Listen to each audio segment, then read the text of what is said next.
इन अल्हम्दुलिल्लाहि वस्सलातु वस्सलामु अला रसूलिल्लाहि व बाद अन अबी हुरैरह रज़ियल्लाहु तआला अन्हु क़ाल समिअतु रसूलल्लाहि सल्लल्लाहु अलैहि वसल्लम यक़ूल मा नहैतुकुम अन्हु फज्तनिबूहु व मा अमरतुकुम बिही फ़अतू मिन्हु मस्ततअतुम फ़इन्नमा अहलकल्लज़ीन मिन क़ब्लिकुम कसरतु मसाइलिहिम व इख्तिलाफ़ुहुम अला अंबियाइहिम रवाहुल बुखारी व मुस्लिम। अबू हुरैरा रज़ियल्लाहु तआला अन्हु बयान करते हैं कि मैंने रसूल अकरम सल्लल्लाहु अलैहि वसल्लम को फरमाते हुए सुना, जिस चीज़ से तुम्हें रोकूं उससे बाज रहो और जिस चीज़ का हुक्म दूं उसे बक़द्र इस्तिताअत अंजाम दो।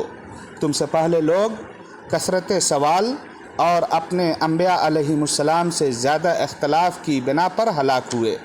मुत्तफ़क़ अलैह। इस हदीस के रावी अबू हुरैरा रज़ियल्लाहु तआला अन्हु हैं। आपका नाम मशहूर कौल के मुताबिक अब्दुर्रहमान इब्न सख्र अद-दौसी रज़ियल्लाहु तआला अन्हु है। आप खैबर के साल मुशर्रफ ब-इस्लाम हुए और ग़ज़वा खैबर में आपने शिरकत फरमाई। आप बिल्लियों से हद से ज़्यादा मोहब्बत किया करते थे। इस वजह से लोगों ने आपकी कुन्यत अबू हुरैरा रख दी थी और उसी से आप मशहूर हो गए। तलब इल्म के ताल्लुक़ से आप हद दर्जा शौकीन थे और तलब इल्म ही के मकसद से रसूल अकरम सल्लल्लाहु अलैहि वसल्लम के साथ हमेशा रहा करते थे। आपकी वफ़ात मुआविया रज़ियल्लाहु तआला अन्हु के ज़माने खिलाफत के अखीर में हुई।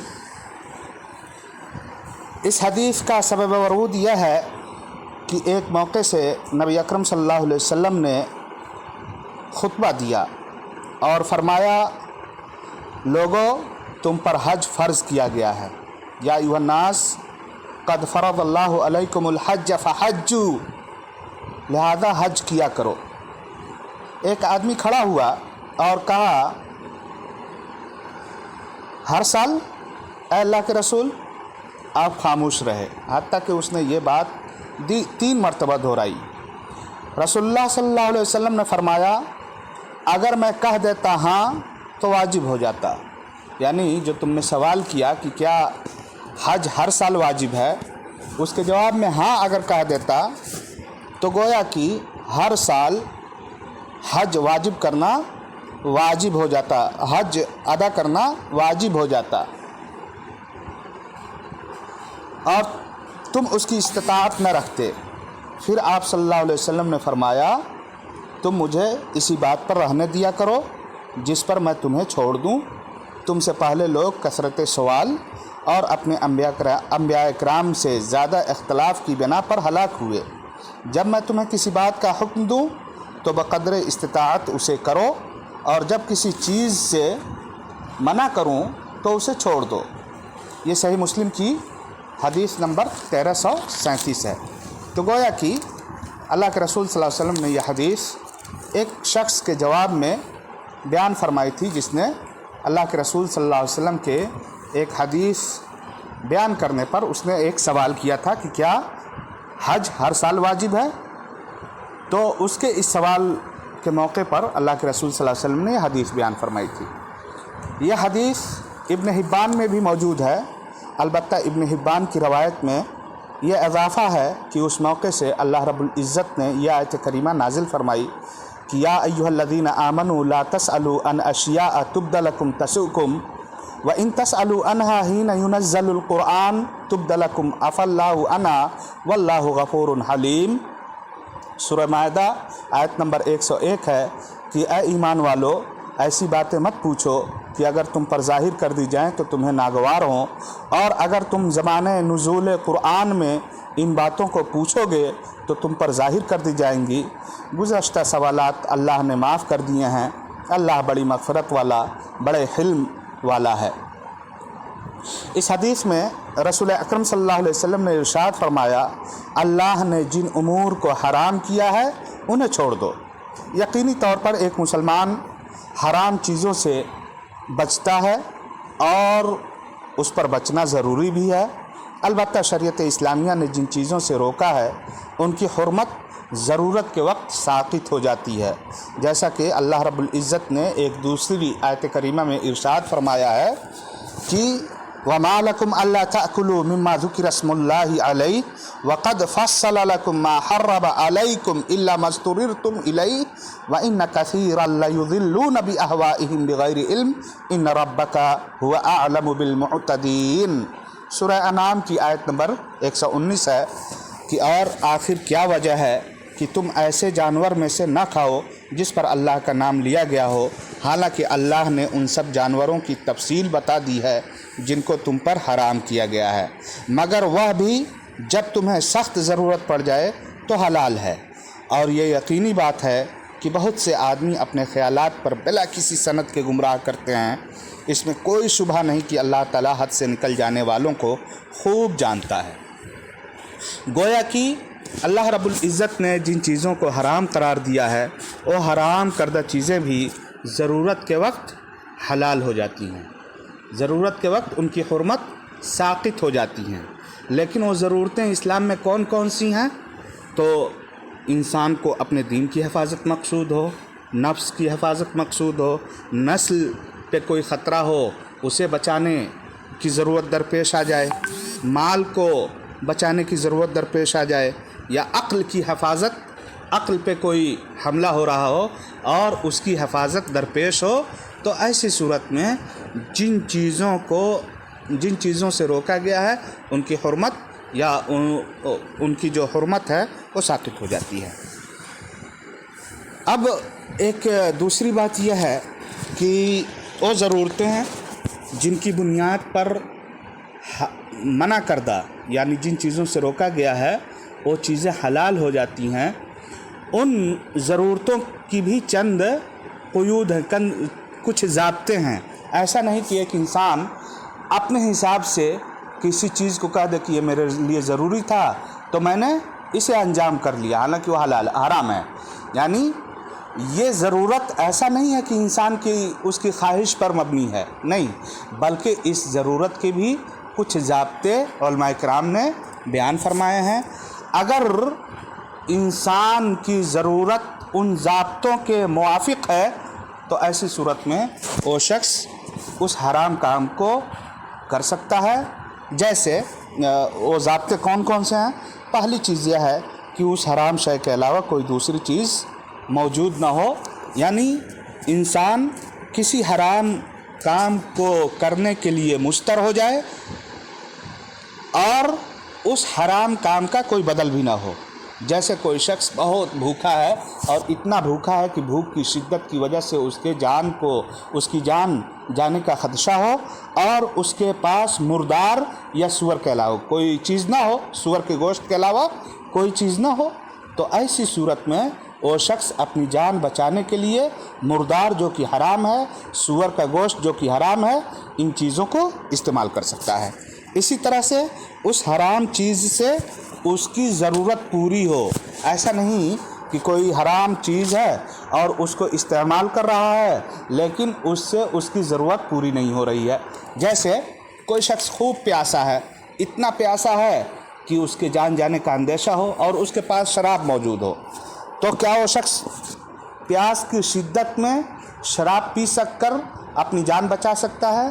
तो उलमाए किराम ने लिखा है कि नहीं, वो शख्स शराब नहीं पिएगा, इस वजह से कि शराब पीने से उसकी प्यास, उसकी तपिश और प्यास में और इजाफा होगा, उसकी प्यास नहीं मरेगी।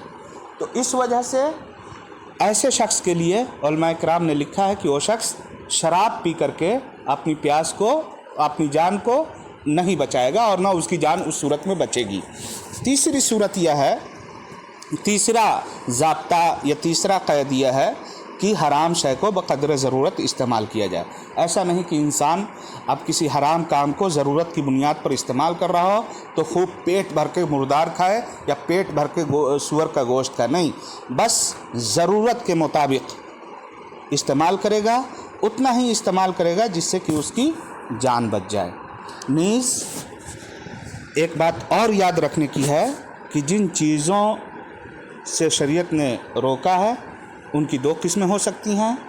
एक, या तो वो चीज़ हराम हो सकती है और या वो मकरूह हो सकती है। हराम का मतलब यह है कि जिसको अंजाम देने वाला गुनहगार होगा और जिसको अंजाम दिया जाए تو انسان گناہگار ہوگا اور چھوڑ دینے پر وہ ثواب کا مستحق ہوگا۔ اسی طرح سے مکروہ جس کو انجام دینے پر انسان گناہگار نہیں ہوگا، انجام دینے پر کبھی کبھار اگر اس کو انجام دے لیتا ہے تو اس کی بنیاد پر گناہگار وہ نہیں ہوگا۔ اور اس کا پتہ کیسے چلے گا کہ یہ چیز حرام ہے یا یہ چیز مکروہ ہے؟ تو یہ قرائن کے ذریعے سے ہم اس کا اندازہ لگائیں گے، قرائن کے ذریعے سے اس کا اندازہ لگے گا اور اس کا فیصلہ کیا جائے گا کہ کون سی چیز حرام ہے اور کون سی چیز۔ رسول صلی اللہ علیہ وسلم نے مزید فرمایا وما امرتکم بہ فأتوا منہ ما استطعتم۔ یہ حدیث کا یہ ٹکڑا ایک فقہی قاعدہ لا واجب مع العجز کی دلیل ہے، یعنی انسان اگر کسی حکم کو انجام دینے سے قاصر ہو تو وہ حکم اس کے حق میں واجب نہیں ہے۔ یعنی اصل یہ ہے کہ شریعت کے جتنے بھی احکامات ہیں اگر اس میں امر کے صیغے کے ذریعے سے کسی انسان کو کوئی چیز کوئی حکم موجود ہو تو وہ وجوب کے لیے ہوتے ہیں، لیکن اگر انسان عاجز ہے، اس کو انجام دینے سے قاصر ہے تو وہ حکم اس کے حق میں واجب نہیں ہے۔ اس کی مثال یا اس کی دلیل صحیح بخاری کی وہ حدیث ہے جس میں عمران بن حسین رضی اللہ تعالیٰ عنہ بیان کرتے ہیں کہ رسول اکرم صلی اللہ علیہ وسلم نے ارشاد فرمایا صلی قائما فإن لم تستطع فقائدا فإن لم تستطع فعلى جنب، یعنی نماز میں قیام واجب ہے، لیکن اللہ کے رسول صلی اللہ علیہ وسلم نے کیا فرمایا کہ صلی قائما، کھڑے ہو کر کے نماز پڑھو۔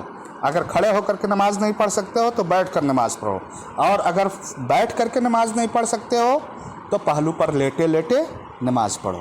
تو گویا کہ عدم استطاعت یا انسان کھڑے ہونے پر قیام پر طاقت نہیں ہے تو قیام کو ختم کر دیا گیا اور اس کی جگہ بیٹھ کر نماز پڑھنے کو واجب قرار دیا گیا، اور اگر انسان بیٹھنے پر بھی قادر نہیں ہے تو اس صورت میں لیٹے لیٹے اسے نماز پڑھنے کو کہا گیا۔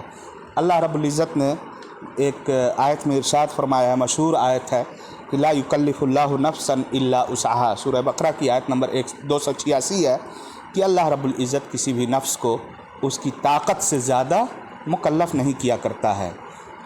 تو اس سے معلوم ہوتا ہے کہ اللہ رب العزت ہمیں جو احکامات ہمارے حق میں دیے ہیں، انسان جن احکامات کو انجام دے سکتا ہے انہیں انجام دینا چاہیے، بقدر استطاعت احکامات کو انسان انجام دے۔ لیکن اگر کوئی ایسا حکم ہے جس کو انجام دینے پر جسے انجام دینے کی طاقت نہیں رکھتا ہے تو وہ حکم اس کے حق میں واجب نہیں ہے۔ اسی طرح سے اللہ کے پیارے رسول صلی اللہ علیہ وسلم نے اس حدیث کے اگلے حصے میں ارشاد فرمایا کہ فَإِنَّمَا أَهْلَكَ مَنْ كَانَ قَبْلَكُمْ كَثْرَةُ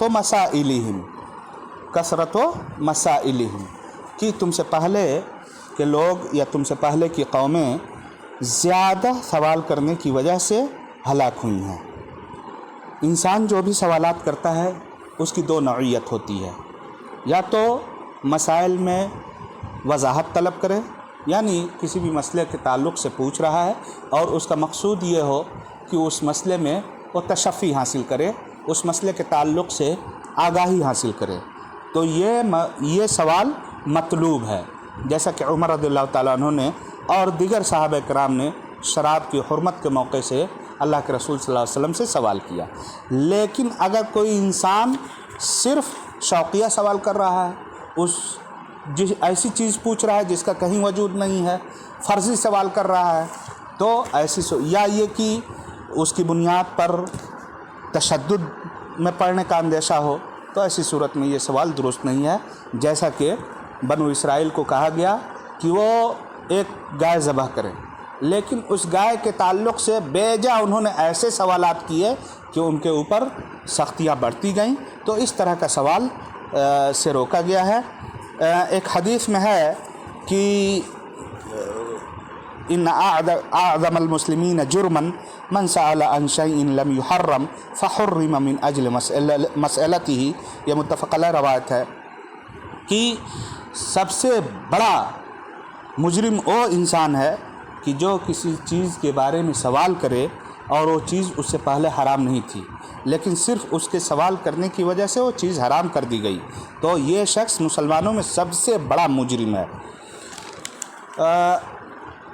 آپ دیکھیں گے احادیث کے ذخیرے میں بسا اوقات ایسی مثالیں ملتی ہیں کہ لوگوں نے اللہ کے رسول صلی اللہ علیہ وسلم سے ایسے سوالات کیے جن سوالات کا کوئی موقع و محل نہیں تھا، جیسا کہ ابو موسیٰ اشعری رضی اللہ تعالیٰ عنہ سے مروی ہے کہ سئل النبی صلی اللہ علیہ وسلم عن اشیاء کراہا فلما اکثر علیہ غضب ثم قال للناس سلونی اما شئتم قال رجل من ابی قال ابوک حذافہ فقال آخر من ابی یا رسول اللہ فقال ابوک سالم مولا شیبہ فلما رأى عمر ما فی وجہی قال یا عمر قال یا رسول اللہ انا نتوب الی اللہ عز وجل، رواہ البخاری۔